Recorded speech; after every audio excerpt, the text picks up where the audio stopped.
Hey, we are the Coalition of Loud and Proud Civilly Disobedient Media. We are at the Martin Luther King School, the award-winning Martin Luther King School, and to be blunt, the internationally recognized Martin Luther King School, one of a handful of schools, one of about 350 schools nationwide that has essentially won the most prestigious award in American primary education, that being, of course, the Blue Ribbon Award. The gentleman we're with right now, Mr. Gray, I guess you could describe him as the chairman of the board of the chairman of the board.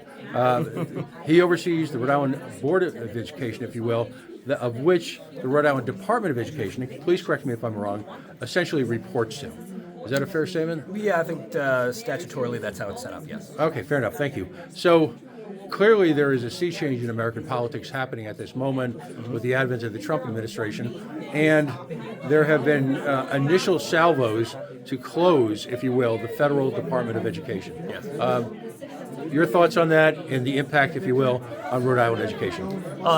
I don't agree with it. I don't think it's very well thought through, and I think that the Department of Education does a lot of work on policy and resources and communication that is not being considered. I think this is a reaction to what people believe the Department of Education may or may not do, and the idea that we shouldn't have some national standards and some national communication and some national policy really doesn't make a lot of sense to me.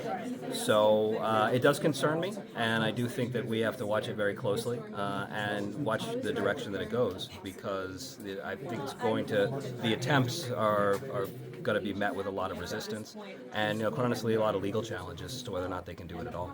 So Pat, that's going to be the end. We got to move everybody out. Buses Well, are no, here. I'd like to finish with one. I'm actually going to go ahead and escort the chair out. He Wait, needs to be so able you to get don't- his car and the bus. you There don't are believe it? 18 buses here to pick up I children. understand that, but my question So would have been I'm done gonna by now. no. Actually, it would have been I'm done by now. asking you to Are stop. Are with you the uncomfortable questions. with fundamental basic questions? No. Right now, you public got perception. a question. I'll get back to you. All right, I know you will. I We have a listen. bus outside. I'm not trying to get any kids. If you come Public perception is that since the Carter administration, that educational outcomes have actually fallen with the advent of the Federal Department of Education. Do you have any answer to that? I don't, but I'm sure I'll see you again. All right. Uncomfortable questions, we Nice to understand. see you.